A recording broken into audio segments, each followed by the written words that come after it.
तो इसी को लेकर बड़ी चर्चा हम यहाँ पर करेंगे और मेहमानों से कुछ देर में आपको इंट्रोडक्शन भी मैं यहाँ पर करवाऊंगी कि आखिर टीएमसी के अंदर खाने क्या चल रहा है। क्या अब भी ऐसी पोजीशन में ममता बनर्जी हैं कि वो पार्टी पर अपनी पकड़ यहाँ पर रख सकती हैं? तो चलिए, गेस्ट हैं हमारे साथ इस वक्त शाजिया इल्मी जी हैं, बीजेपी का पक्ष रखेंगी। आपका बहुत बहुत स्वागत। आनंद रंगनाथन जी इस वक्त हमारे साथ हैं, राजनीतिक विश्लेषक हैं, आपका भी बहुत बहुत स्वागत सर। अनुराग भदौरिया हैं, प्रवक्ता समाजवादी पार्टी से, आपका स्वागत। बादल देवनाथ जी हैं, राजनीतिक विश्लेषक हैं, आपका भी बहुत बहुत स्वागत। तहसीन पूनावाला हैं, राजनीतिक विश्लेषक हैं, तहसीन आपका भी बहुत बहुत स्वागत। सबसे पहले शुरुआत बादल देवनाथ आपके साथ ही। टीएमसी में अब भी आपको लग रहा है किसकी साजिश है, वैसे मैं जानना चाहूंगी, और आप किसके पक्ष में ये भी बताइए, क्योंकि अब तो दो धड़ बढ़ चुके हैं यहाँ पर, साफ समझ में आ रहा है ममता बनर्जी अब क्या करने वाली हैं। आ रही है फ्रेम, ठीक है। और दूसरा बात है, जैसे मैं अटल बिहारी वाजपेयी आडवाणी जी को मैं खुद डायरेक्ट कहता हूँ, मैं सम्मान करता हूँ, और ममता बनर्जी को भी सम्मान करता हूँ, और ममता बनर्जी के साथ हूँ। और ममता बनर्जी ने हजारों साल का इतिहास रचित कर दिया, और उसमें एक बात तो लास्ट में लिखा रहेगा, अमित शाह जी ने एक ममता बनर्जी 70 साल उम्र है, उनको हराने के लिए 2.5 लाख का आधा सामरिक बाहिनी अब 550 को सरकारी ऑफिसर को ट्रांसफर कर दिया। 2.5 लाख मिलिट्री एक महिला को हराने के लिए। बार बार कहूंगा, क्योंकि ये इतिहास, जब भी ममता बनर्जी का नाम लिखा जाएगा इतिहास में, लास्ट में आएगा ममता बनर्जी को हराने के लिए 2.5 लाख आधा सामरिक बाहिनी भेजा था सेंट्रल गवर्नमेंट ने। मुगाम्बो तो खुश हुआ, लेकिन बंगाल के लोग खुश नहीं हुआ। बंगाल के लोग अभी भी दुखी है। देवनाथ, ममता बनर्जी का नाम तो चलिए इतिहास में दर्ज हो जाएगा, आप कह रहे हैं इतिहास में लिखा जाएगा, फिर अभिषेक बनर्जी के नाम का क्या होगा? जो नाराजगी उनको लेकर चल रही थी, सारे विधायक कह रहे हैं आपके कि ममता बनर्जी से कोई दिक्कत नहीं है, वो अब भी टॉल लीडर हैं, वो अब भी मजबूत लीडर है, लेकिन जो प्यार उनका अभिषेक बनर्जी को लेकर था वो उनको ले डूबा। ऐसे मैंने हजारों किताब में, हजारों स्टोरी में मैंने देखा, कोई भी राजा जब उनका जो सत्ता रहता है, वो जब समस्या खत्म हो जाते हैं, तब उस समय कोई ना कोई एक व्यक्ति रहता है, एक कोई ना कोई मिर्जापुर, मैं अभिषेक बनर्जी को मिर्जापुर नहीं बोल रहा हूं, लेकिन इसके खिलाफ इतना बदनाम किया ईडी, सीबीआई, इनकम टैक्स देके। एक 40 साल उम्र है, इनको आगे नहीं बढ़ने दे रहा है, क्योंकि इन लोगों को पता है अभिषेक बनर्जी आगे बढ़ेगा तो आगे क्या होगा। तो मैं वही कहूंगा मैडम, फिर मैं कहूंगा, जो अभी बंगाल में चल रहा है मैडम, अभी भी टर्चर चल रहा है मैडम। गाली हर जगह में, एक फोन करके एक कॉर्पोरेशन, एक मेयर को, एक काउंसलर को गाड़ी, और हर दिन झूठा मामला दे रहा है।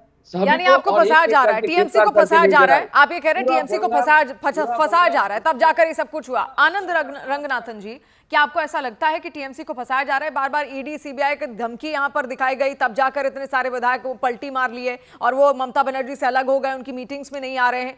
ये हर बार बीजेपी डरा क्यों रही है, इतना क्यों डराती है बीजेपी? नमस्कार शिवानी जी, और आपके करोड़ों दर्शकों को नमस्कार, और मेरे फेलो पैनलिस्ट को भी नमस्कार।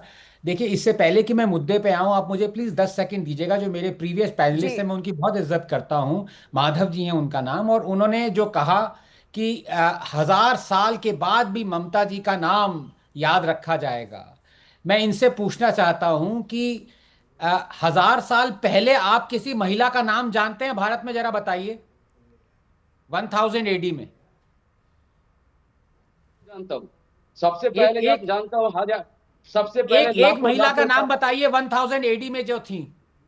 मैं सबसे पहला नाम दूंगा, जो सबसे दुखी था, सबसे आंदोलन किया, सबसे पूरा ब्रह्मांड को बचा, उसका नाम माँ पार्वती माता है, माँ दुर्गा माता, महाकाली है। उसके बाद मैं माता बताऊंगा।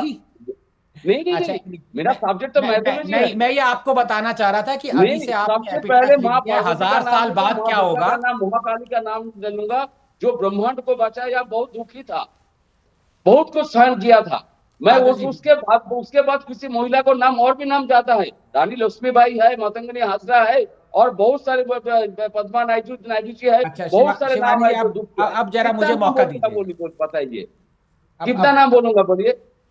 अब सुनिए बादल जी, सुन लीजिए एक मिनट। शिवानी जी, क्या मैं अपनी बात रख सकते हैं? आनंद जी, अपनी बात रखिए। बिल्कुल। Thank you. मैं ये कह रहा था, रानी लक्ष्मीबाई 1000 एडी में नहीं थी भारत में, मैं कहना ये चाह रहा था कि आज से 1000 साल बाद किसका नाम कौन याद रखेगा ये दूर की बात है। आज से 1 साल बाद क्या ममता जी का नाम कैसे याद रखे जाइए, इसकी जरा चिंता करिए। आप ये देखिए कि ममता जी ने पिछले 15 साल में क्या किया है। उन्होंने एक ऐसी पार्टी खड़ी करी है जो कि पार्टी ने इतना बुरा नहीं किया। 70-78 उनके पास एमएलएज हैं जो कि परफॉर्मेंस, आप कांग्रेस को देखिए, उनका तो सुपड़ा साफ हो गया। यहां पे 80 एमएलएज के बावजूद भी पूरी पार्टी टूट गई, बिक गई, क्यों? और इसमें मैं इस बात में बिल्कुल सहमत नहीं रखता हूं कि महाराष्ट्र से मान लीजिए पैरेलल्स हैं, और बिल्कुल हैं। जो शिवसेना के साथ हुआ वो आज टीएमसी के साथ हो रहा है शिवानी, लेकिन वहां पे आप फिर भी कह सकते हैं कि बीजेपी का थोड़ा इंटरेस्ट था उसको तोड़ने के लिए, क्योंकि बीजेपी वहां पे रूल नहीं कर रही थी। यहां पे तो मैसिव मेजॉरिटी के साथ बीजेपी अगले 5 साल तक। बीजेपी को क्या पड़ी है कि टीएमसी को तोड़े? कोई इंटरेस्ट नहीं है। ये एक्सप्लोजन नहीं है, ये इंप्लोजन है। ये अंदर से ही टूटे हैं। बादल देवनाथ, अब जवाब दीजिए। अंदर से आप खुद ही टूट गए, लेकिन आरोप दूसरों पर लगा रहे हैं। जी नहीं, कोई टूटे नहीं, कोई नहीं, जबरदस्ती हराया गया है। इनको मैं कहूंगा पूरा देश जानता है, पूरा देश में जो पॉलिटिकल एनालिस्ट जो करते हैं, पॉलिटिकल बिको जो है, ये सब जानता है ममता बनर्जी को कैसे हराया गया है। लेकिन मैं इनको कहूंगा, सारे दुनिया में बहुत सारे महिला, बहुत सारे रानी, बहुत सारे महारानी आया, लेकिन ममता बनर्जी अकेला है 15 साल में 105 प्रकल्प चला था, लोगों को बादल देवनाथ, बादल दादा, ये जो घेरा बना रखा है ना आपने। 10 सेकंड मैडम, 10 सेकंड। और ममता बनर्जी का क्यों बोला 1000 साल? उनका आइडियोलॉजी मैं इस कारण में बोला, सबसे बड़ा पॉइंट सर आप सुन लीजिए। ममता बनर्जी ऐसा लेडी है जो ममता बनर्जी 7 बार का सांसद, 3 बार का सीएम का कोई तनख्वाह नहीं दिया। आज भी यूपी में रहते, आज भी वो पार्टी का गाड़ी लेके चलते, आज तक कभी सरकारी गाड़ी नहीं टीएमसी में कितने हुए? Counting machine, teacher scam supreme court में। सम्मान करता हूं, इसलिए मैं बोला इनका इतिहास रहेगा, 1000 साल तक इनका इतिहास रहेगा। लेकिन काल क्या होगा कोई पता नहीं।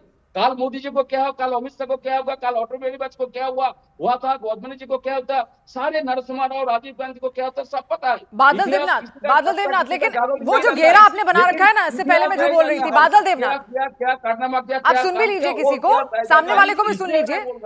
बादल देवनाथ, जो घेरा बना रखा है ना, हम नहीं हारे, हम ना कभी हारेंगे, ये जो जिद है ना, इसको छोड़ना पड़ेगा, क्योंकि अब आप हार चुके हैं। उसको एक्सेप्ट करने में आपका कोई नेता नहीं एक्सेप्ट करना चाहता, ममता बनर्जी भी नहीं करना चाहती, और इसीलिए सिचुएशन बन गई है, कोई किसी को सुनना ही नहीं चाह रहा है। अनुराग भदौरिया, मुझे बताइए, अब लग रहा है क्योंकि यूपी में भी इलेक्शन आ रहे हैं 2027 में, क्या करेंगे आप लोग? क्या ऐसा डर है? क्योंकि बिहार में आपने देख लिया कैसे लालू प्रसाद यादव का पूरा परिवार बिखड़ा हार के बाद, फिर यहाँ पश्चिम बंगाल में आपने एग्जाम्पल देख लिया, अब यूपी में क्या लग रहा है आपको? सबसे पहले तो मैं आनंद रंगराजन का जवाब दे दूं कि 1000 पहले 1200 आप अपना जवाब नहीं देते, बाकियों का दे देते हैं। मैं एक मिनट सुन लीजिए, एक सेकेंड। तो अक्का महादेवी जी थी जो भक्ति आंदोलन की प्रमुख, जिनको संत माना गया था। तो अब आपको समझ में आ गया होगा कि हम जो भी महिला अगर देश के लिए कुछ करती है तो उसको हजारों साल तक याद रखा जाता है। दूसरी बात, अब आपने जो सवाल पूछा वो मैं बता दूं, वो जो पश्चिम बंगाल में हो रहा है, पश्चिम बंगाल में जिस तरह की राजनीति हो रही है, वो राजनीति भारतीय जनता पार्टी खुद गड्ढा खोद रही है। एक दिन यही भारतीय जनता पार्टी उसी गड्ढे में गिरेगी, क्योंकि जो दूसरों के लिए गड्ढा खोदता है खुद उसी में गिरता है। मैंने पहले बोला था, सवाल मैंने आपसे किया यूपी से रिलेटेड, और आप वहां पश्चिम बंगाल पहुंच गए। मैंने कहा ये एग्जाम्पल है आपके लिए, आपने सुना ही नहीं मेरे सवाल का जवाब। यही तो, क्योंकि आप आनंद जी के जवाब पे फोकस कर रहे थे कि मैं ढूंढ के थोड़ा सा निकाल दूं 1000 साल पहले कोई नाम। फिर आप ढूंढ के निकाल दें। आप लोग के साथ दिक्कत है कि आप ढूंढते हो तो लगता है सभी को ढूंढ के निकाल रहा है। मतलब बिल्कुल अच्छी बात है, आपने मेरे पे मत डालिए। देखिए, आप अपनी कमजोरी आपकी ये है कि आप सवाल सुनते नहीं है। आनंद जी, आप सुनिए, टेलीप्रॉम्प्टर लगा होगा, हमारे सामने कोई टेलीप्रॉम्प्टर मेरे सामने भी नहीं लगा। आपके सब नाम लिखे हुए हैं, टेलीप्रॉम्प्टर के नाम लिखे हुए हैं। इम्प्रॉम्प्टू करने की आदत होती है अंकस को, हम आराम से किसी भी चीज में बता सकते हैं। ना, ये टेलीप्रॉम्प्टर की दुनिया भूल जाइए, टेलीप्रॉम्प्टर की दुनिया बहुत दूर है। रिपोर्टर्स जो ऑन फील्ड होता है कि टेलीप्रॉम्प्टर लेके पढ़ते हैं वो। डिबेट करें ना, अब टाइम छोड़ दीजिए ना, ये कोई मुद्दे पर आते हैं। आप क्या सवाल पूछ रही?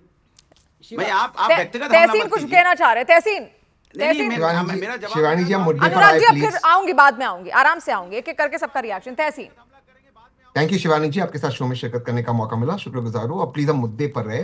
कौन क्या बोलता है ये मुद्दा नहीं, मुद्दा ये है कि बिल्कुल इसमें दो अलग अलग पहलू है। एक पहलू मैं बिल्कुल मानता हूँ जेनजी की भाषा में कि अभिषेक बैनर्जी पूरी तरह से क्रिंज है। ऑब्वियसली वो एक स्निप है, पीपल डोंट लाइक हिम, एक दुलूलू व्यक्ति है।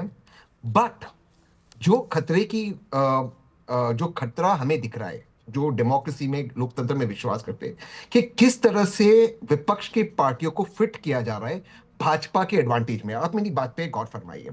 महाराष्ट्र में जो पार्टियों का स्प्लिट हुआ, मैं पूरी तरह से मानता हूं ये नेपो पार्टीज है, महाराष्ट्र में भी जो हुआ, और पारिवारिक पार्टीज है। लेकिन वहां पर क्योंकि उनको सरकार में जरूरत थी तो भाजपा के साथ जुड़ गए। यहाँ पे ऑपोजिशन को टेलर मेड किया गया। मेरा कोई ऑब्जेक्शन नहीं, आपको अभिषेक बैनर्जी पसंद नहीं, मुझे पसंद नहीं, प्लीज आप जाइए, उसको निकाल दीजिए, छोड़ के जाइए। बट फिर आप आपके सिंबल पर जीत कर आइए, आप ममता जी के सिंबल पर जीत के आए। और इसमें हिपोक्रेसी की एक बात अगर आपको बताते हैं, अपनी बात समाप्त करूं शिवानी जी, धन्यवाद आपने मुझे मौका दिया। 3 तारीख तक न्यूज 18 हिंदी पर ये सारे लोग जो आज ज्ञान पेल रहे हैं, जो कह रहे कि अभिषेक गलत था, 3 तारीख की रात तक, 4 तारीख की सुबह तक कह रहे थे किस तरह से Abhishek Banerjee is the next best thing after white bread. सफेद ब्रेड के बाद सबसे अच्छा अभिषेक बैनर्जी है। मैं इसमें बादल जी को मैं सलाम करता हूं कि वो है कि वही है, आई रिस्पेक्ट हिम। पर बाकी लोग जो आज सडनली महान बनने की कोशिश कर रहे, 4 तारीख की सुबह कह रहे थे 8 बजे आपके स्टूडियो में आनंदवर में थे, नहीं नहीं नहीं, अभिषेक बैनर्जी तो खुदा के बाद तो अभिषेक बैनर्जी आता है। तो ये लोगों का कोई अस्तित्व नहीं, ये सिर्फ अपॉर्चुनिस्टिक लोग हैं। ये पहले इनके परिवार लेफ्ट में थे, इसके बाद टीएमसी में गए, अब भाजपा का समर्थन करें या भाजपा में जाने की कोशिश करें, लेकिन ये लोकतंत्र के लिए अच्छी बात नहीं है। शिवानी जी। जी तहसीन जी, शाजिया अलमी भी हमारे साथ जुड़ चुके हैं, आपका बहुत बहुत स्वागत है शाजिया जी। शाजिया जी, बार बार घूम फिर के बार बार बीजेपी पर क्यों बात आ जाती है कि पीछे से आप लोग हाथ मिला रहे हैं, ईडी सीबीआई का डर आप लोग दिखा देते हैं, डर का माहौल बना दिया है, इसलिए पार्टियां टूट रही हैं, सारे राज्यों में टूट रही हैं, ऐसा क्यों? जी नमस्कार शिवानी जी, आपको भी और जो भी हमारे यहाँ पे पैनलिस्ट मौजूद है, नमस्कार और आदाब, और जो आपके दर्शक हैं। सबसे पहले तो देखिए, एक बहुत बुनियादी चीज है और इसको समझना जरूरी है, वो चाहे टीएमसी हो या और पार्टियां जो हम देख रहे हैं, तो विपक्ष किसी को कमजोर नहीं करता, उनके अंदर की अंदरूनी राजनीति जो है वो उनको कमजोर कर रही है। अब पार्टी में कार्यकर्ताओं से ज्यादा अगर परिवार महत्वपूर्ण हो जाए तो अब बताइए, बगावत की जमीन जो आप तैयार कर रही है कि नहीं, तो ये बगावत की जमीन है जो बाकायदा तैयार की गई है और खुद बाकायदा टीएमसी के अंदर से ममता दीदी के जो उनका भतीजे का बिल्कुल वो है मोह है, उसकी वजह से हुआ है। इतना मोह होगा, जाहिर सी बात है, तो विद्रोह कहीं ना कहीं होगा। और ये आपने और पार्टियों में भी देखा है, मैं नाम नहीं देना चाहती, लेकिन मुझे लगता है सब लोग समझ रहे हैं। अच्छा, सत्ता जाने के बाद वही टीएमसी में आप देखिए वही सवाल उठ रहे हैं, कांग्रेस में वही सवाल उठते थे, जो एनसीपी का जो पहले का रूप होता था उसमें भी वो सवाल उठे हैं, वाम दलों में भी वही सवाल उठे हैं, तो आप इसको देख रहे हैं। तो देखिए, नेतृत्व का संकट नहीं कोई है, एक ट्रस्ट का संकट है, एक भरोसे का है। और नेतृत्व में वही है कि भाई वही अगर आप परिवारवाद फिर से हावी हो जाएगा, जाहिर सी बात है कार्डर्स को, लोगों को लगेगा कि हम क्या हैं इसमें और हमारी क्या जगह है। तो जाहिर है पार्टी आंदोलन से निकलकर जब एक व्यक्तिवाद पर पहुंच जाती है तो इसका हाल होता है। मैं अन्ना हजारे आंदोलन का हिस्सा रही, आप सब जानती हैं शिवानी जी, और आप देखिए कि कैसे वो पार्टी बनी, क्या हुआ और उसके बाद उसका क्या हुआ। तो एक टीएमसी भी आंदोलन के रूप में था। आप जानती हैं ममता दीदी की क्या छवि थी, मतलब मुझे याद है पत्रकार शिवानी जी, जैसे आप वहां बैठी हैं, मैं इतना एडमायर करती थी, वो बाकायदा एक आंदोलनकारी की तरह सत्ता और सत्ता के मोह के खिलाफ बात करने वाली वो महिला ऐसी सत्ता में लबरेज हो गई, इस तरह के सिंडिकेट का हिस्सा बन गई, एक ऐसा नेक्सस उसने बना दिया। उसने क्या कर दिया, मतलब ये एक तो आप देखेंगे केजरीवाल वो तब क्या थे और अब क्या हो गए, लेकिन अगर ममता दीदी की बात आती है तो ये उससे भी ज्यादा ड्रामेटिक है जी, ये उससे भी ज्यादा ड्रामेटिक है पूरा। बादल देवनाथ व्यक्तित्व की बात अगर की जाए, उनकी शख्सियत की और जिस तरह से उन्होंने पार्टी को बनाया है, ये सब क्या ड्रामा करने की कोशिश है आपकी ओर से? ये बात बार आप कह रहे हैं कि हमें बदनाम करने की कोशिश की जा रही है, यानी आप लोग बिल्कुल पाक साफ है, आपकी कोई गलती नहीं, टीएमसी ने कुछ गलत नहीं किया, कितने विधायक चले गए उधर? मैडम सबसे पहले सुन लीजिए, इनको भी मैं कहना चाहता हूं, डायरेक्ट सुन लीजिए।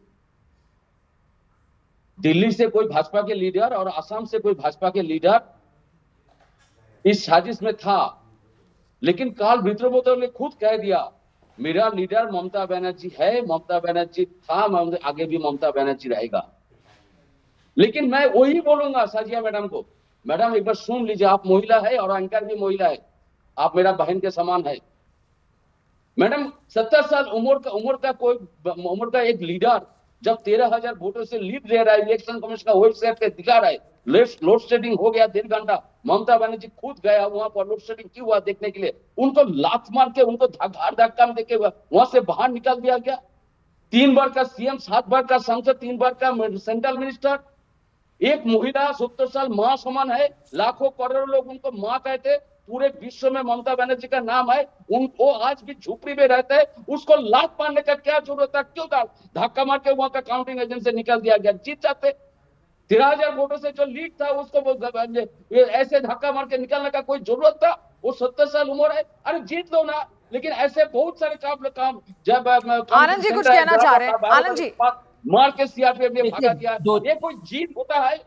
लेकिन आपका जो महाराष्ट्र मॉडल जो आपने बादल देवनाथ, आप मौका दीजिए आनंद जी को भी बोलने का। खत्म हो गया, धक्का मार के निकाला गया कहा ना आपने, ठीक है, अभी धक्का मार के क्यों निकाला गया? आनंद जी ये मतलब ये विश्लेषण क्या है? धक्का मार के बाहर निकाल दिया, ये किया वो किया, ऐसा क्यों? ऐसा इतना दबाव था क्या ममता बनर्जी पर कि उनको धक्का ही मार के बाहर निकाल दिया?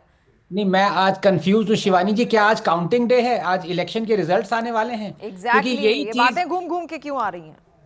यही चीज देखिए, एक महीना पहले बादल जी कर रहे थे और तहसीन ने एकदम ठीक कहा, ये सब डिस्कशन तब हो रहा था जब सुप्रीम कोर्ट और हमारे सिक्योरिटी फोर्सेस वगैरह इलेक्शन में एक भी कोई प्रॉब्लम ना हो, उसके लिए hour by hour, week by week, month by month उन्होंने निगरानी रखी है। ये सब जो आज आप बोल रहे हैं बादल जी, एक महीना पहले भी बोल रहे थे। आप बताइए। बोल रहा हूं मैं, हर दिन टीवी में मैंने आपको इंटरप्ट नहीं किया बादल जी, प्लीज। हर चैनल में बोलता हूं। शिवानी जी देखिए, ऐसे डिबेट बादल जी बोलने दीजिए ना। बादल जी, बादल देवनाथ आपके पास आऊंगी मैं, बोलने दीजिए आनंद जी को। बादल देवनाथ सुनिए मेरी बात, बोलने दीजिए उनको भी बोलने दीजिए, उनको मौका मिलना चाहिए। आनंद जी बोलिए। हाँ, मैं सिर्फ ये बात दोबारा दोहराना चाहता हूं कि सीबीआई मान लीजिए 1 या 2 लीडर्स पे रेड कर सकती है, 58 लीडर्स पे रेड करेगी क्या एक साथ? और ऐसे कौन से लीडर हो गए जो कि 58 के 58 रेड से डर के अपनी पार्टी में अंदर सेंध लगा रहे हैं? तो प्लीज हम थोड़ा सा बिलीवेबिलिटी पे जाएं, इरैशनैलिटी और इलॉजिक की बात ना करें। इलॉजिक से याद आया कि वो 5 मिनट लगा के जो अनुराग बिदोड़िया जी ने जो गूगल करके पता लगाया, वो 100 साल जरा आगे ले गए। वो 1130 में थी अक्का महादेवी जी। तो हिस्ट्री में आप तेज नहीं, मुझे लगता है आपको मिर्ची इसलिए लग रही है कि एक डायनेस्टिक पार्टी टूटी हुई है, आपको डर लग रहा है कि दूसरी डायनेस्टिक पार्टी भी ना टूट जाए, कहीं समाजवादी। अनुराग जी क्या डर लग रहा है? क्योंकि अब चुनाव तो आपके यहाँ भी है, क्या आपको डर लग रहा है? क्या करेगी अब? मतलब समाजवादी पार्टी आपको लगता है बीजेपी के आगे यूपी में बिल्कुल पुरजोर तरीके से खड़ी है, या फिर से इंडिया ब्लॉक आ जाएगा? कैसे बचाएंगे? मुझे लगता है कि आनंद जी की परेशानी और तकलीफ, दर्द बाहर निकल के आ रहा है। उनको लग रहा है कि दुनिया, सुनिए, उनको लग रहा है कि पार्टियां ऐसी होती। मैं तो चैलेंज करता हूं ना, 58 एमएलए गए हैं, वो टीएमसी के टिकट पे जीते हैं, टीएमसी की आइडियोलॉजी से जीते हैं, रिजाइन करते हो, लड़ते 58 के 58, फिर पार्टी बनाते तो समझ में आता। जनता ने टीएमसी के वोट पे उनको चुना था, उन पे नहीं चुना था, टीएमसी का वोट था, ममता दीदी का वोट था, तब वो विधायक बने थे। आज उन्होंने जनता को धोखा दिया है। जनता को तो कोई भी धोखा दे सकता है, जैसे आप जनता को धोखा दे के बैठते हो बीजेपी के सपोर्ट में और बोलते हो राजनीतिक विशेषज्ञ, जैसे आप धोखा देते हो वैसे उन्होंने जनता को धोखा दिया है। कि बात कर रहे थे बीजेपी की, इनडायरेक्टली बीजेपी के सपोर्ट में आ गए और जनता को धोखा दे के उन्होंने अपनी पार्टी बनाने की बात कर ली। अरे किसी पार्टी की किसी भी व्यक्ति को विधायक बनने के लिए उसकी अपनी, अगर उनका अपना चेहरा इतना मजबूत है तो चुनाव लड़ते, रिजाइन करते, चुनाव लड़ते, अपने सिंबल पे दोबारा विधानसभा में आते, तब तो अच्छा लगता है। इसके मतलब जनता ने उनको नहीं सपोर्ट किया है। नेता अपने आप बिके हुए हैं, ये नेता अपने स्वार्थ के लिए, अपने लालच के लिए। बीजेपी जहां जहां रहती है वहां पार्टी तोड़ती है, तोड़ा, एनसीपी को तोड़ा। सुन लीजिए, शिवसेना, एनसीपी, आरजेडी का क्या, यहाँ पे जेडीयू का क्या हाल क्या हुआ है, यहाँ पासवान की पार्टी को तोड़ा हुआ है। आज उन्होंने जिस तरह की यहाँ पे टीएमसी पे सेंध लगाई है, अरे ताकत के साथ, आप भी तो ताकत के साथ बोल रहे हैं ना, बीजेपी है इसलिए आप राजनीतिक विशेषज्ञ बने हो। आज बीजेपी, अगर बीजेपी सरकार आपके पास में आऊंगी, अनुराग जी, अनुराग भदौरिया हमारे घर में बैठे होते, अनुराग भदौरिया सपोर्ट में आप किसलिए, अनुराग जी सत्ता में है बीजेपी, इसलिए आप, अनुराग जी आप सुन भी तो लीजिए। अनुराग जी कितना बोलते हैं आप, किसी को बोलने नहीं देते। बात जाने देंगे क्यों? अनुराग जी शिवपाल यादव का क्या फिर? शिवपाल यादव का क्या फिर? बंद कर देंगी। अरे अनुराग जी प्लीज चुप हो जाइए। शिवपाल यादव का क्या फिर? शिवपाल यादव ने क्या किया आपके यहाँ? उनने भी तो अलग पार्टी बनाई। हाँ बताइए। तो पार्टी अलग बनाना अलग चीज होती है, कि हमारा एक भी विधायक, एक भी सांसद, एक भी कहीं कोई पार्टी टूटी तो आप बताओ ना, कोई पार्टी अपनी अलग बना सकता है, अपनी पार्टी के सिंबल से लड़ो, किसने रोका है आपको? आप पार्टी अलग बनाते, आज जो विपक्ष के नेता बने हैं पश्चिम बंगाल में, अलग पार्टी बनाते, अपना सिंबल आनंद जी, क्रिएट अब करते, चुनाव बताइए। लड़ते और जनता के सामने आते। अब देखिए, जनता के सामने हमने टीएमसी का वोट लिया, ममता दीदी शिवानी का जी, वोट आप- लिया, और जब अनुराग जी, अब मौका तो दीजिए, आपको ऐसा नहीं, अब अगर आप बोल रहे हैं तो सुनना भी पड़ेगा। अनुराग जी, आप बोल रहे हैं तो सुनना भी पड़ेगा। अब आनंद जी को सुनिए। देखिए आनंद पहले जी को क्या सुनिए, आनंद जी को तो अब बीजेपी देखिए, ये अनुराग जी प्लीज और आपको समाजवादी पार्टी का करना है, करे गूगल से, आपको समाजवादी पार्टी का करना है, ठीक है, आप भी वही कर रहे हैं। आप सुनिए सुनिए, अरे सबके रिएक्शन सुन लीजिए, सबके रिएक्शन सुनिए। अनुराग जी, ऑडियो डाउन करना पड़ेगा, I am very sorry. Anand ji, आप बोलिए। Thank you. देखिए 5 मिनट लगा के गूगल करते हैं, वो भी गलत इंफॉर्मेशन लाते हैं। ऐसे अनुराग जी को मैं फिर से क्लैरिफाई कर दूं, जो ये कह रहे हैं कि ये गलत टीएमसी है, ये कह दे एक डंके की चोट पे कि सुप्रीम कोर्ट गलत था जब शिवसेना का असली सिंबल उन्होंने शिंदे को दिया, कह दे ये गलत था। हिम्मत है इनको कहने की? इनको पता नहीं होता, ना सर ना पैर, पंचर टायर की साइकिल चला के अभी तक आ रहे हैं, और ना कह दें कि सुप्रीम कोर्ट जो था इनकी बात माने और जो शिवसेना का असली सिंबल था वो उद्धव ठाकरे को दे। कह दें इनको, कह दें ये हिम्मत है तो बस चिल्लाना आता अनुराग जी को, पता नहीं कहा। देखिए इसीलिए आपको शायद स्पोक्स पर्सन से भी हटा दिया जाए, क्योंकि समाजवादी पार्टी के स्पोक्स पर्सन में 5-6 लोग हैं जो आपसे ज्यादा चिल्लाते हैं। मुझे लगता है आपका ही सीट गायब ना हो जाए कहीं। अनुराग जी, आप किसी को बोलने नहीं दे रहे। अनुराग जी, अभी भी आप बोल रहे हैं, अभी भी बोल रहे हैं। देखिए, अभी भी सुन नहीं रहे किसी को आप, ये तो आपका रवैया है। शाहजाद जी, आपके पास आऊंगी। तहसीन भी कुछ कहना चाह रहे हैं। तहसीन। नहीं, मैं सबसे छोटा सा शिवानी जी, मैं अपनी सॉरी शाहजाद जी, शिवानी जी, आनंद भाई, एक मिनट। शिवानी जी, मैं अपनी बात रखो उसके पहले मैं आनंद को व्यक्तिगत तौर से थैंक यू कहना चाहता हूँ। आज मैंने एक पॉडकास्ट किया और उसमें जो सारी स्टैटिस्टिक्स है, जिसमें आपने बताया भाजपा किस तरह से वही चीज कर रही है, गलत चीजें कर रही है जो विपक्ष, मैंने उसको कोट किया। तो आप बाकी बहुत अच्छे राजनीतिक विश्लेषक हो और आपके डेटा को मैंने कोट किया। शिवानी जी, देखो, दो चीज बहुत जरूरी है हमें जानना। मैं फिर से ये कहता हूँ, मैं अनुराग भाई की इस बात ठीक है कि अगर आप रिजाइन करें, जो मैंने शुरुआत में की, और आप अपनी पार्टी बनाओ, लेकिन इस बात के जड़ में भी जाना चाहिए कि भारत में इस वक्त काहे ये सारी इश्यूज हो रहे पॉलिटिकल रीजनल पार्टीज के। जितने भी regional parties Jammu and Kashmir से लेके तमिलनाडु तक, ईस्ट इंडिया से लेके पश्चिम इंडिया से लेके पूर्व इंडिया तक, सारे पारिवारिक फर्म्स है। सारे, स्टालिन साहब के बेटे में क्या टैलेंट है, जेडीएस में कुमारस्वामी साहब के बेटे देवेगौड़ा के साहब के बेटे में क्या टैलेंट है, उमर अब्दुल्ला में सारे टैलेंट भरे हुए हैं, महबूबा मुफ्ती में सारे टैलेंट भरे, ठाकरे परिवार में सारा टैलेंट भरा हुआ। तो जब तक इसके खिलाफ, देखो अभी जो जेनजी है वो नाराज है, जेनजी ये नहीं चाहता है। ये चीज भाजपा भी कर रही है। भाजपा जो जिन पे आरोप लगाती है कि पारिवारिक फर्म्स है, उनको भाजपा ले रही है अपने अपने पार्टी में। अगर आप उदाहरण के तौर पे सम्राट चौधरी जी को लिख ले, तो सम्राट चौधरी जी के परिवार पहला कांग्रेस में थे, फिर आरजेडी में गए, फिर जेडीएस में गए, अब सम्राट चौधरी जी सारी डायनेस्टिक पार्टी का नाम ले लिया, कांग्रेस का नहीं लिया तहसील। नहीं, मैं तो शुरुआत तो वहां से होती, मैं उसमें कोई वो नहीं कर रहा हूं। नेपोटिज्म पे एज इंडियंस हमें बात करना होगा, हमें इसके बारे में बात करना होगा, क्योंकि जब तक ये नेपोटिज्म रहेगा, आप देखिए आपके स्पोक्स तहसीन, ऐसा नहीं लगता कि इसमें सबसे ज्यादा अगर चर्चा होनी चाहिए, सबसे ज्यादा बात होनी चाहिए तहसीन, कांग्रेस पे और होनी चाहिए। नहीं, नेपोटिज्म इज नॉट एक पार्टी, सारे पार्टीज में आप देख लीजिए। अब इस तरह से हमारी पॉलिटिक्स में नेपोटिज्म है कि जो स्पोक्स पर्सन है वो भी बेटे बेटी है, वो ही हो रहा है, वो ही हो रहा है। तहसीन, होता क्या है जब हम दूसरों को कहते हैं ना, तो अपने ऊपर भी दिखा कर देखना जरूरी है।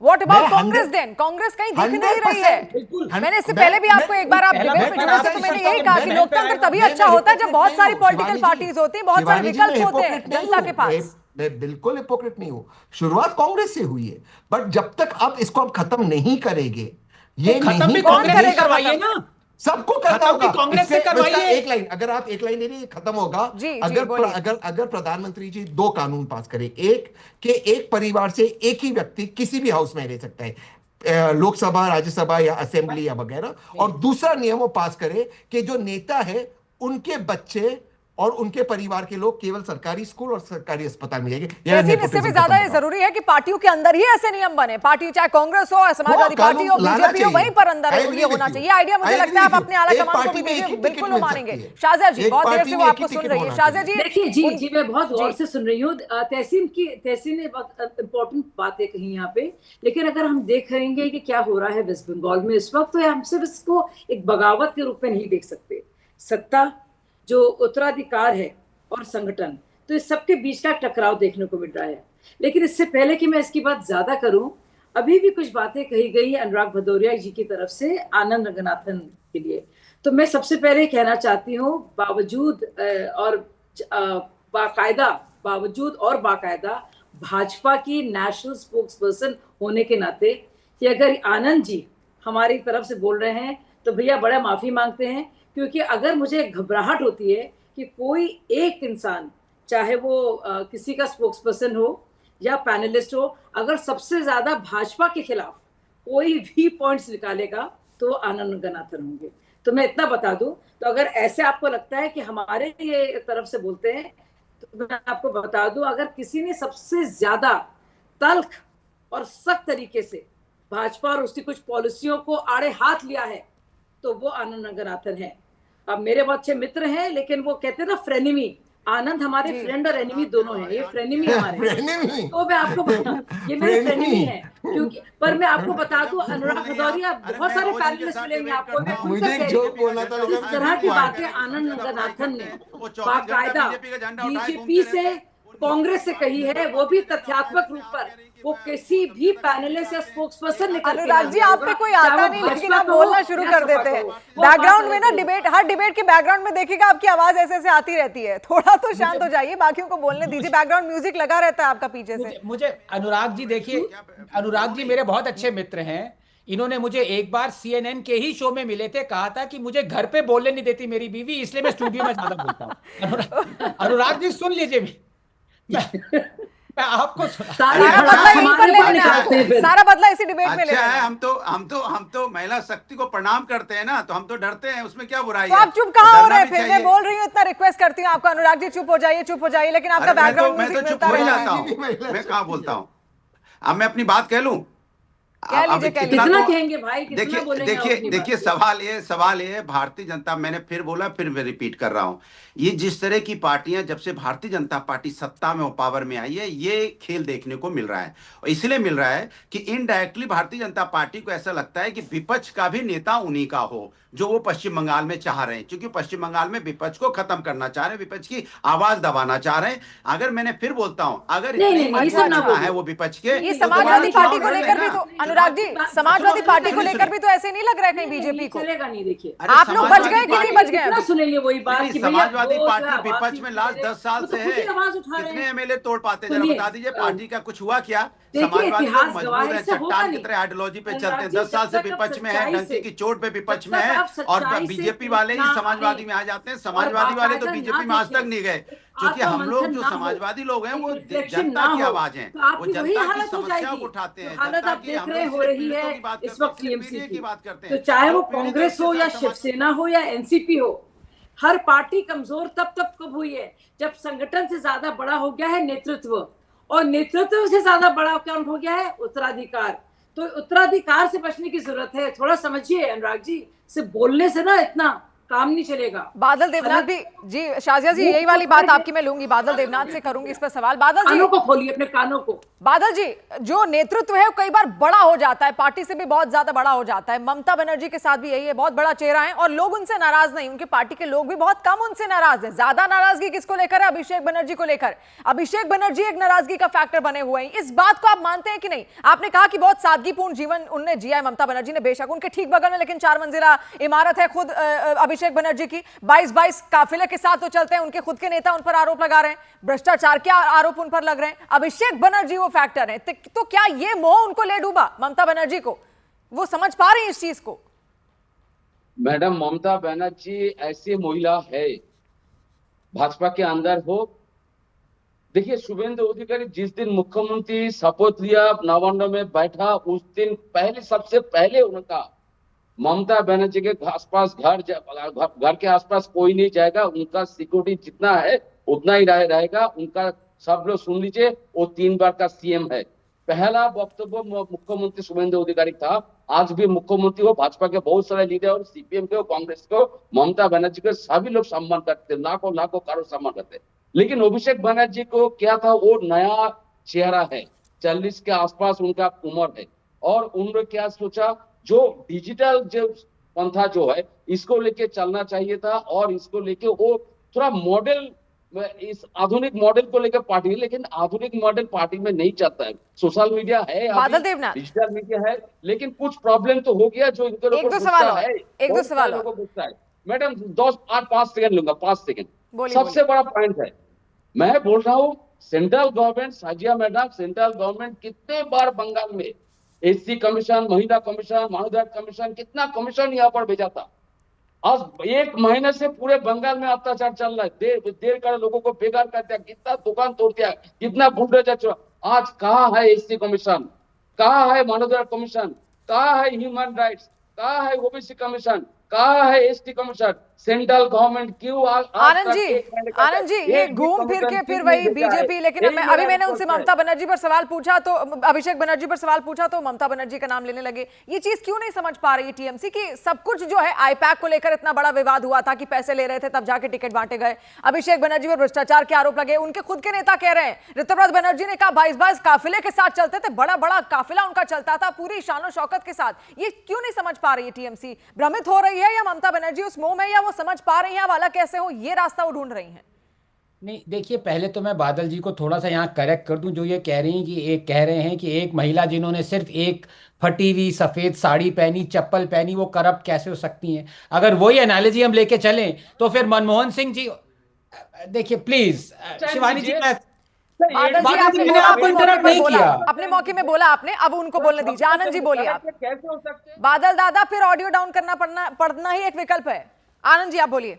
हाँ थैंक यू। तो अगर वो लॉजिक चलाएं तो इतने सारे लोग हैं, मनमोहन सिंह जी से लेकर और बाकी सारे लोग से लेकर, जिनकी पार्टीज मैसिवली करप्ट थी, लेकिन वो खुद दूध के धुले थे। इसका मतलब कहने का यह है कि कोई भी आदमी करप्ट नहीं हो सकता अगर वो एक करप्ट पार्टी चलाए। ये कहां का लॉजिक है? नंबर 2, आपने खुद देखा तृणमूल में इतना ज्यादा करप्शन था कि तृणमूल के खुद लोग कह रहे थे कि हमारी पार्टी करप्ट है। आपको पता है ना पार्थादा के साथ क्या हुआ था? काउंटिंग मशीन, टीचर स्कैम, ये स्कैम, वो स्कैम। तो ये कहना बंद करिए कि ममता जी भले ही एक साड़ी पहनती हो लेकिन वो पूरी पार्टी करप्ट नहीं है, सरासर गलत बात है। नंबर 2, मैं आपको ये कह के थक गया कि अगर आप ये कह रहे हैं कि बीजेपी ने ऑर्केस्ट्रेट किया है, तो मुझे बताइए बीजेपी ने 1 या 2 या 3 लोगों को धमका सकती है कि ईडी रेड से कर सकती है? 58 लोग कहां से आ गए? और तीसरी बात, अनुराग जी ने आंसर नहीं किया, निकल के पत्ती गली से खंबा बचा के, कि सुप्रीम कोर्ट गलत था, कि सुप्रीम कोर्ट ने शिवसेना शिंदे को शिवसेना ओरिजिनल सिंबल दिया। ये पूछ लीजिए शिवानी जी अनुराग जी से। बादल देवनाथ, आप कुछ कहना चाह रहे हैं? अनुराग जी अभी है नहीं मेरे साथ, मैं पूछूंगी आनंद जी आपका और सवाल। हाँ बोलिए, आप ही बोलिए। Madam 5 second. इतना बड़ा स्कैम हो गया, नीट स्कैम हर साल होता है। इनका जो शिक्षा मंत्री धर्म से ज्यादा, आप पहले अपनी पार्टी का स्कैम तो संभालिए। पार्टी के अंदर क्या हो रहा है बादल जी? पार्टी के अंदर क्या हो रहा है? मैं पार्टी के अंदर की पोजीशन आप समझ रहे हैं क्या हो रहा है? आप पहले टीएमसी को संभालिए। टीएमसी क्या करेगी अब? मैडम मैं ना ममता बनर्जी सुनने को तैयार है, ना बाकी आपके सारे नेता अलग हो चुके हैं आपसे। आप अभी भी दुनिया भर के मुद्दे आपके पास हैं। क्या किया फिर आपने? नीट वाले बच्चों को क्या कोचिंग दिला दी थी फ्री में? टीएमसी ने अगर इतनी अगर चिंता हो रही है उन बच्चों की, फ्री में क्या कोचिंग दिलवाई थी आप लोगों ने? उन लोगों को नहीं दिलवाई थी ना? तब तो आप में से किसी ने कुछ नहीं बोला टीएमसी ने, जब इतना बड़ा मुद्दा नीट का उठा था। आप गए थे उन बच्चों के पास, उनके परिवारों से क्या आप मिले थे? अब जब ये मुद्दा यहाँ पर टीएमसी का है तो आप नीट उठा रहे हैं। और सुप्रीम कोर्ट ने टीचर्स कैंप पे क्या कहा? मैडम बोलने तो दीजिए, दोस्त 5 सेकंड बोलने दीजिए। मैं बोल रहा हूँ, हाँ बंगाल में एजुकेशन स्कैम हुआ था, कुछ लोग किया था, उसके ऊपर सुनिए। और लेकिन मैं जब बोलूंगा हाँ स्कैम हुआ था, लेकिन आप खुद अब मान लीजिए नीट का स्कैम हुआ। हर साल नीट का स्कैम लाखों नीट का स्कैम है, हुआ है, मान लिया। अब आप मान लीजिए, आप कर रही है, मान लिया। मैं खुद कह रहा हूँ व्यापम स्कैम में 42 लोगों को हत्या किया गया था मध्य प्रदेश में, मान लीजिए। किसान आंदोलन में 700 पर किसान आत्महत्या किया था, मान लीजिए। 2014 से कहां से 2026 उठा तक के कौन से फल 5 लाख तोड़ किसान तोड़ के ला आत्महत्या रहे हैं किया आप? था, सुनिए, मान लीजिए। हाँ, मैं मानता हूँ यहाँ पर तो कुछ हुआ है। अगर आप ये शिवानी जी अब इनको जाने मत दीजिएगा।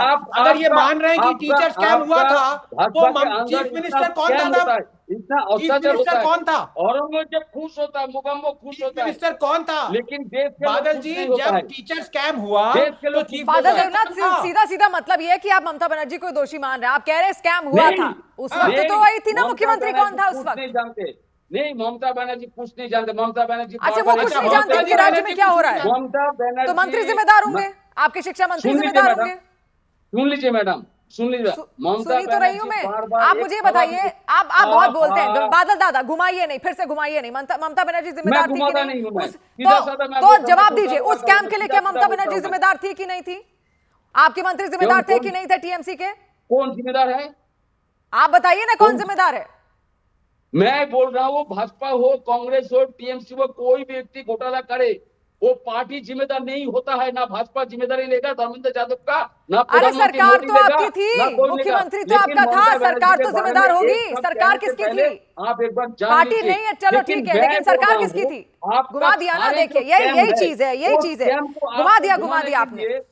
तहसीन के पास में जाऊंगी सीधे। तहसीन, मुझे ये बताइए, राहुल गांधी ने एक बयान दिया था जब चुनाव बहुत सारे हो रहे थे, उन्होंने कहा था कि टीएमसी का गुंडा राज चल रहा है।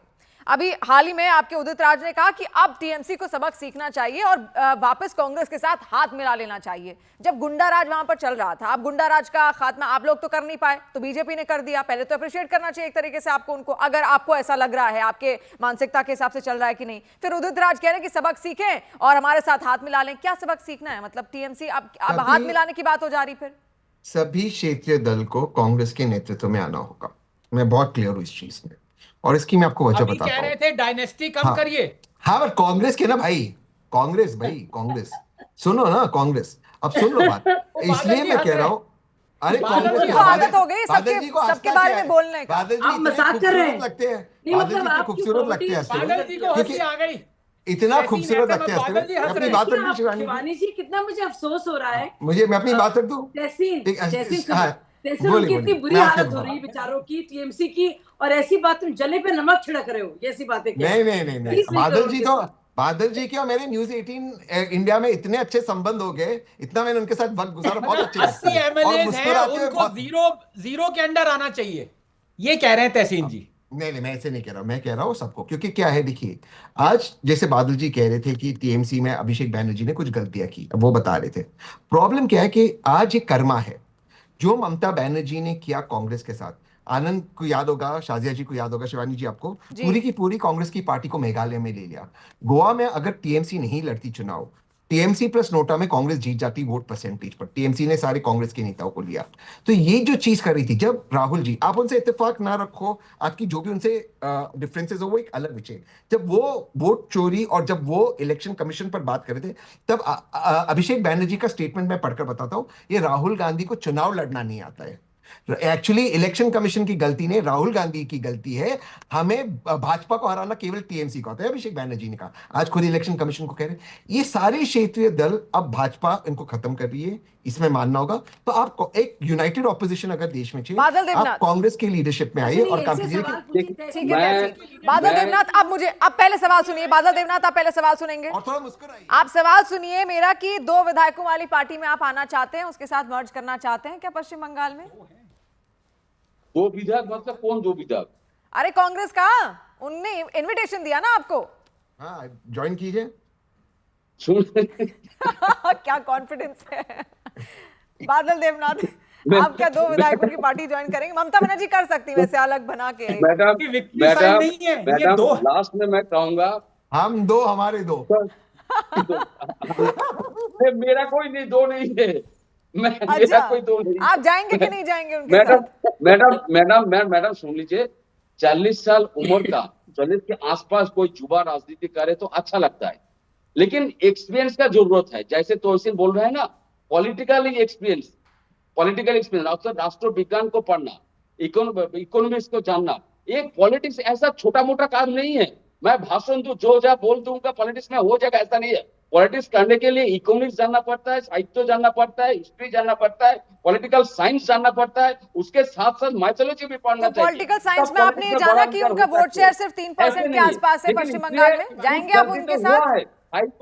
भाई को कुछ गलती हुआ, इसलिए सब कुछ लोग उनको बदनाम कर रहे हैं। और सबसे बड़ा बात है, एक मैं ईडी सीबीआई और अमित शाह को फिर वही ईडी जल्दी करके सीबीआई, आपका फिर वही देश ईडी नहीं, वोट सीबीआई। बादल दीजिए। शाजिया कोई जी, प्रूफ नहीं कर पाए, क्यों इनके पीछे शाजिया पड़ रहे जी। हैं? भाई साहब थोड़ा सा आपको, जी जी मैं बस ये कहना चाहूंगी, थोड़ा बहुत मैं समझ सकती हूँ कि बहुत मोह होता प्रेता अपनी पार्टी से, लेकिन थोड़ा शाजिया जी, हट आपकी आवाज भी ब्रेक हो रही है और फ्रीज हो रहा है आपका आपको फ्रेम। बोलना चाहिए अगर आप चाहते हैं कि आप। शिवानी जी, आनंद, आनंद आप बताइए, फिर वही बात शिवानी जी, मुझे एक सवाल घूम पूछना फिर के है। फिर वही ईडी सीबीआई आ जाता है। आ रही है आपके पास तहसीन, आपके पास भी आ रही है। नहीं, मैं एक देखिए सिंपल सा सवाल है, जब तक आप ट्रूथफुली एनालिसिस नहीं करेंगे तो आप भटकते रहेंगे जंगल में। आप ये देखिए 2021 में सेम ममता डी के अंदर सेम अभिषेक बनर्जी जो कि 2021 में 10 साल तक तृणमूल में थे, एमएलए एमपी बन चुके थे, उनको कितने वोट मिले? 200 से अधिक मिले कि नहीं एमएलए मिले? तो इस बार 5 साल के अंदर अंदर क्या हो गया, मैं बताता हूं क्या हुआ। ये ममता दी ने भी एक बार बताया था क्या हुआ, और कोलकाता और बंगाल की जनता थक चुकी थी। ममता दी ने कहा था अगर जिस गाय से आप दूध लेते हैं उसके जो है धक्के किक्स खाने आपको पड़ेंगे, अपीजमेंट की बात कर रही थी। और अब आप 58 एमएलए की लिस्ट देखिए, उसमें कितने मुस्लिम टीएमसी एमएलए हैं। सबने एक एक करके धोखा दिया है ममता दी को, उसी ममता दी को जो अपीजमेंट में उनको पता नहीं बढ़ा चढ़ा के क्या क्या दे रही थी। तो अपने गिरेबान में झांक के देखिए सेकंड बादल मैडम। जी, आपको बादल गलतियां बादल नजर आ देवनाथ, आपके जाएंगी। पास आऊंगी। शाजिया जी वापस आ गए। शाजिया जी, फिर से वही ईडी सीबीआई का सवाल, ये हर बार क्यों इतना डर, इतना ज्यादा डर फैल चुका है? ईडी आ गई, सीबीआई आ गई, जैसा आनंद जी भी कह रहे हैं कि भाई आपके 58 टीएमसी विधायकों के पीछे क्या हमने छोड़ दिया ईडी सीबीआई? एक दो तो चलो चलता है, खुद कह रहे हैं एक दो ठीक है, और वो भी तब जब सच में कुछ ऐसा किया हो, तब तो ईडी सीबीआई भी कुछ कर पाएगी ना। जब कुछ किया ही नहीं तो फिर क्या डर? शिवानी जी देखिए, ईडी हो, सीबीआई हो, इन्फोर्समेंट डायरेक्टरेट और सेंट्रल एजेंसीज हो, सीबीआई की जांच हो, जो कुछ भी हो, पैसे का प्रलोभन हो, कहीं ना कहीं आपको खुद तहसीन बैठकर आ रही हूं आपके पास। करना पड़ेगा। जान शाजिया जी, आपकी आवाज ब्रेक हो रही है। तहसीन, तहसीन देखिए, दो चीज, फिर मैं एक नहीं, बादल जी को पहले, इसके पहले एक सवाल पूछना चाहता था। आनंद जी आप इसमें ज्वाइन कर सकते हैं। बादल जी, एक तहसीन, बहुत समय बड़ी नहीं है, हिट, बहुत क्रिस्प एक रखना बहुत बड़ी पड़ेगा। हिट पिक्चर थी लापता लेडीज। तो आजकल टीएमसी वाले में कहाँ है वो, जरा बता दीजिए। जिन लोगों को आपने लाया दिल्ली से लड़ने के लिए, जिनके दिल लुई के अंदर विटॉन सब के कुछ शोरूम था, के आगे खड़ी है लाइन लगा के। ये मुझे नहीं पता कहाँ है वो, कहाँ है बादल जी? आप जैसा व्यक्ति क्यों नहीं है पार्टी का एमपी एमएलए? आप होते एमपी, आप ममता जी को नहीं छोड़ते। आज बता दीजिए, आप दर्शकों को बताए बादल जी। मैं हाँ अभी भी उनके साथ हूँ और जी, रहूंगा। और जो सामाजिक कार्यकर्ता जो खुद को कहते हैं ना, जो खुद को सामाजिक कार्यकर्ता कहते हैं ना, वो बहुत दिन तक चलते हैं। और लेकिन जो जल्दी जल्दी जी नेता बादल बनते जी, हैं ना, हम वो उम्मीद जल्दी करेंगे, जल्दी और शुरुआत से ही आप ये कह रहे हैं मैं उनके साथ हूं, रहूंगा और आगे भी उन्हीं के साथ चलता रहूंगा। बहुत बहुत बधाई आपको। लेकिन टीएमसी करेगी क्या? पहले तो सिचुएशन ऐसी, ममता बनर्जी के हाथ से सब कुछ निकल चुका है और सब कुछ उन्हीं के हाथ में भी इस वक्त है, तो होगा क्या पश्चिम बंगाल में? आज के लिए गूंज में सिर्फ इतना ही।